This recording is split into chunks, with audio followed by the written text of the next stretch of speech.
अखिलेश शुक्ला या व्यक्तीने आणि त्याच्या पत्नीने या ठिकाणी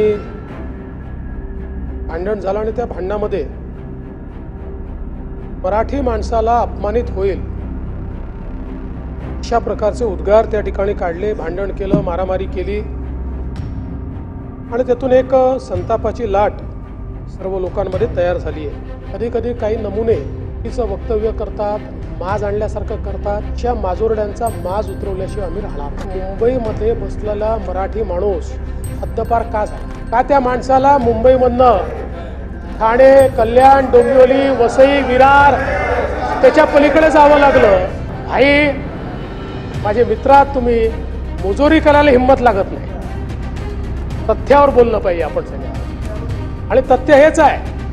आज मुंबईचं सगळं रिडेव्हलपमेंट कधी झालं? त्या रिडेव्हलपमेंट मधला मराठी माणूस बिचारा कुठेतरी 300 स्क्वेअर फूट मध्ये बसलेला आहे आणि मोठ्या मोठ्या फ्लॅटमध्ये कोण राहत आहे त्या ठिकाणी? एक आमची राष्ट्रीय अस्मिता आहे, तशीच आमची एक क्षेत्रीय अस्मिता आहे, आणि ती क्षेत्रीय अस्मिता म्हणजे आम्ही सगळे मराठी आहोत। त्या मराठीचा आम्हाला अभिमान आहे। त्यामुळे अशा अभिमानावर जर कोणी घाला घालत असेल तर जेवढे तुम्ही व्यथित आहात तेवढे आम्ही व्यथित आहोत। त्यामुळे या विधान परिषदेच्या माध्यमातून, विधानमंडळाच्या माध्यमातून मी ठणकावून सांगतो की कुठल्याही परिस्थितीमध्ये मराठी माणसावर अन्याय आम्ही होऊ देणार नाही। माननीय मुख्यमंत्री परब साहेब, असला फडतूस माणूस मुख्यमंत्र्याची प्रतिष्ठा काय काय कामाला पणाला लावू शकेल?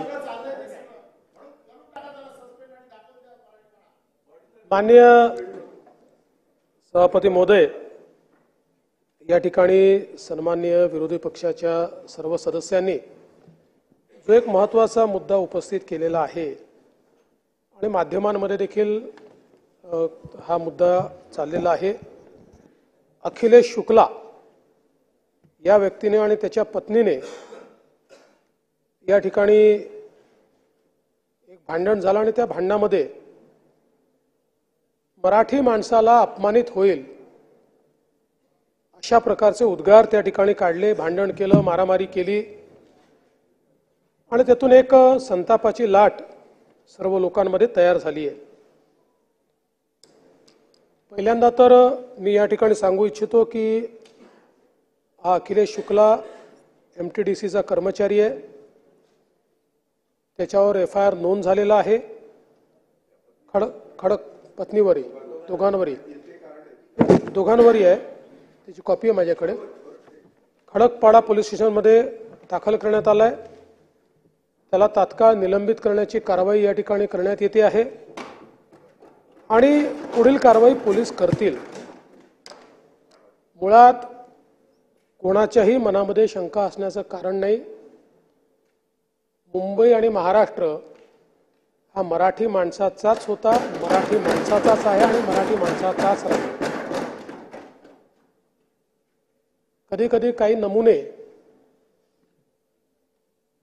चुकीचं वक्तव्य करतात, माज आणल्यासारखं करतात।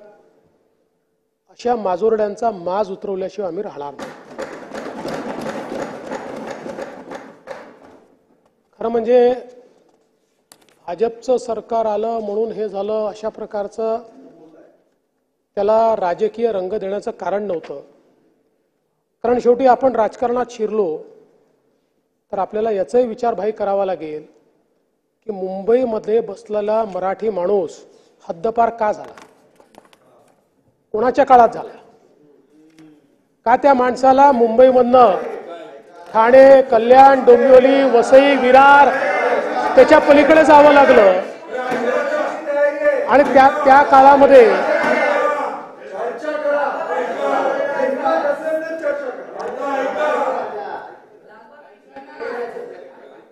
भाई माझे मित्रा, तुम्ही मुजोरी करायला हिंमत लागत नाही।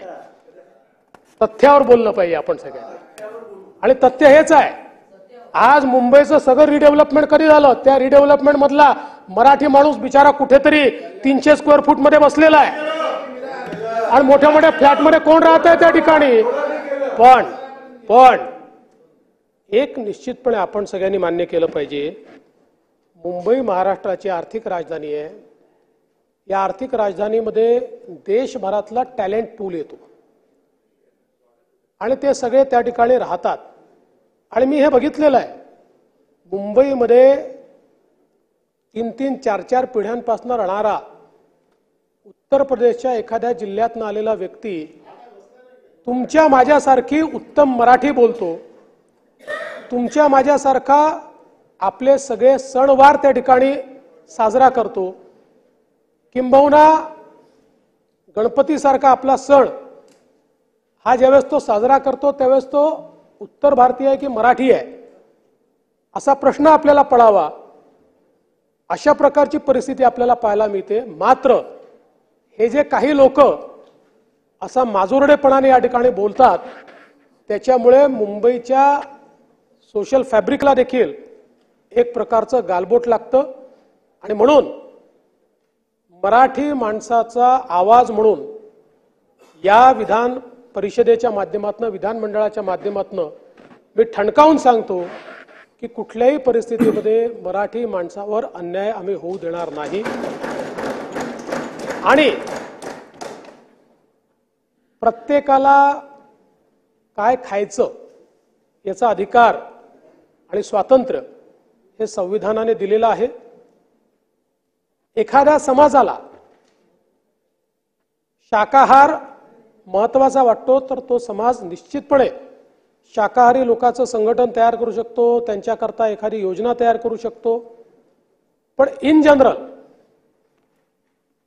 अशा प्रकारे यांना आम्ही राहू देणार नाही, त्यांना आम्ही राहू देणार नाही, घर नाकारणं अशा प्रकारचे अधिकार कोणालाही नाही.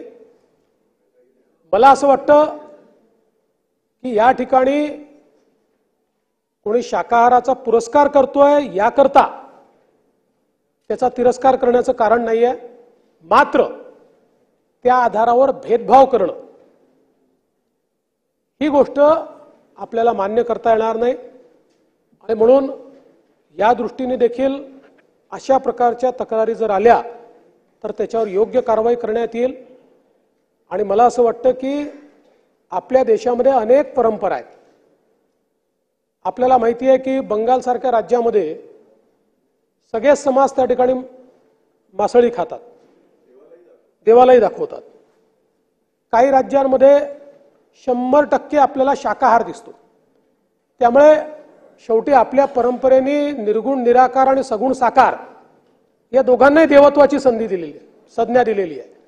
निर्गुण निराकार आहे जो त्या ठिकाणी काय म्हणतात दगडात देव पाहत नाही, मूर्ती ठेवत नाही, त्यालाही आपण देवत्वाची संज्ञा दिली आहे.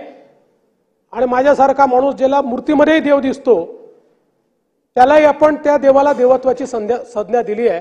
आणि मला असं वाटतं की आपल्या देशाचं हे जे वैविध्य आहे ते वैविध्य त्या ठिकाणी टिकलं पाहिजे ही देखील आपली जबाबदारी आहे. पण त्याच वेळी जी आमची क्षेत्रीय अस्मिता आहे, एक आमची राष्ट्रीय अस्मिता आहे, तशीच आमची एक क्षेत्रीय अस्मिता आहे. आणि ती क्षेत्रीय अस्मिता म्हणजे आम्ही सगळे मराठी आहोत, त्या मराठीचा आम्हाला अभिमान आहे. त्यामुळे अशा अभिमानावर जर कोणी घाला घालत असेल तर जेवढे तुम्ही व्यथित आहात तेवढे आम्ही व्यथित आहोत. त्यामुळे त्याच्यावर निश्चितपणे कडक कारवाई केली जाईल.